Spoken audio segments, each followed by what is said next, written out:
Ya piknikte salıncağa binerdim, salıncağa. Takip et beni.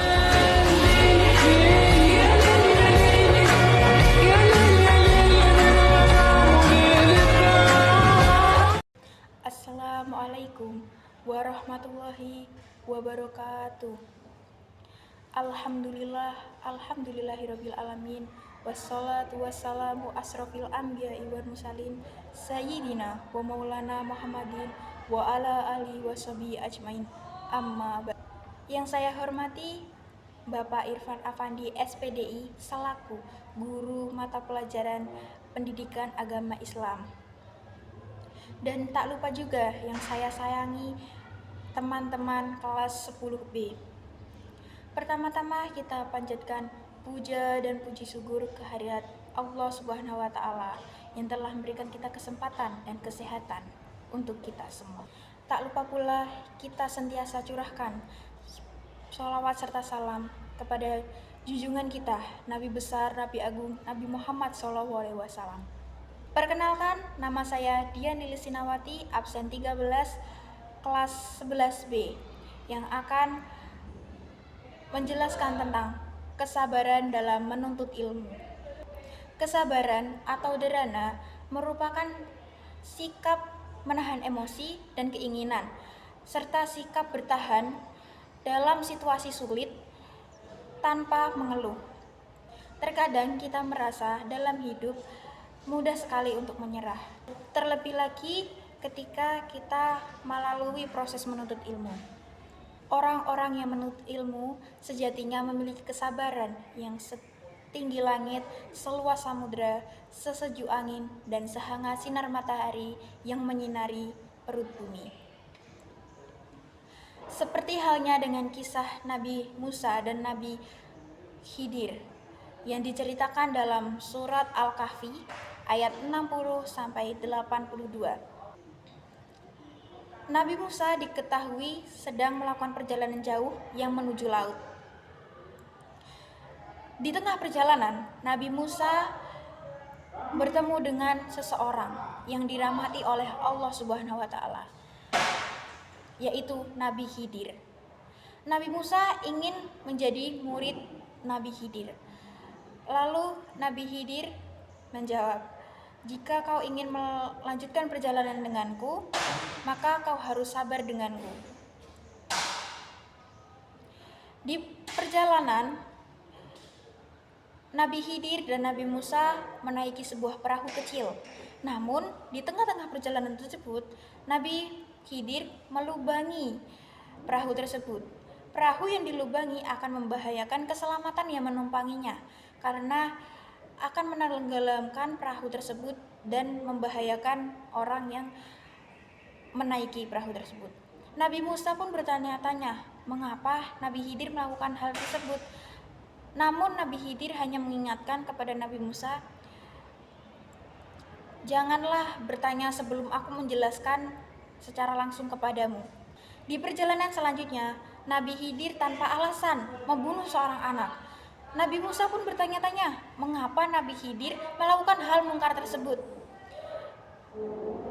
Sekali lagi, Nabi Khidir hanya mengingatkan kepada Nabi Musa untuk menunggu jawabannya. Selanjutnya, Nabi Musa dan Nabi Khidir berhenti di sebuah kota, dan Nabi Musa serta Nabi Khidir meminta jamuan kepada rakyat yang ada di sana. Namun, rakyat yang ada di kota tersebut menolak permintaan Nabi Khidir dan Nabi Musa. Nabi Khidir dan Nabi Musa melihat sebuah rumah yang temboknya hampir roboh. Lalu Nabi Khidir membenarkan tembok tersebut dan langsung meninggalkan kota tersebut. Nabi Musa pun bertanya-tanya mengapa Nabi Khidir tidak meminta imbalan kepada pemilik rumah tersebut. Nabi Khidir pun hanya mengingatkan kepada Nabi Musa untuk tidak bertanya dan menunggu jawaban secara langsung dari Nabi Khidir. Lalu setelah perjalanan, Nabi Khidir pun menjelaskan secara langsung apa yang telah dilakukan Nabi Khidir dalam perjalanan tersebut kepada Nabi Musa. bahwa yang pertama, saat Nabi Musa melubangi perahu kecil tersebut, alasannya adalah di seberang sana ada raja yang akan mengambil paksa atau menyita secara paksa perahu-perahu yang dimiliki oleh orang-orang tersebut, orang-orang di sana. Nah, jika perahu tersebut berlubang, maka raja tersebut tidak akan mengambil perahu tersebut. Yang kedua, saat Nabi Khidir membunuh seorang anak tanpa alasan. Alasannya adalah anak tersebut adalah seorang kafir dan orang tuanya adalah seorang mukmin. Nabi Khidir membunuh anak tersebut karena takutnya anak tersebut membawa orang tuanya ke jalan kekafiran.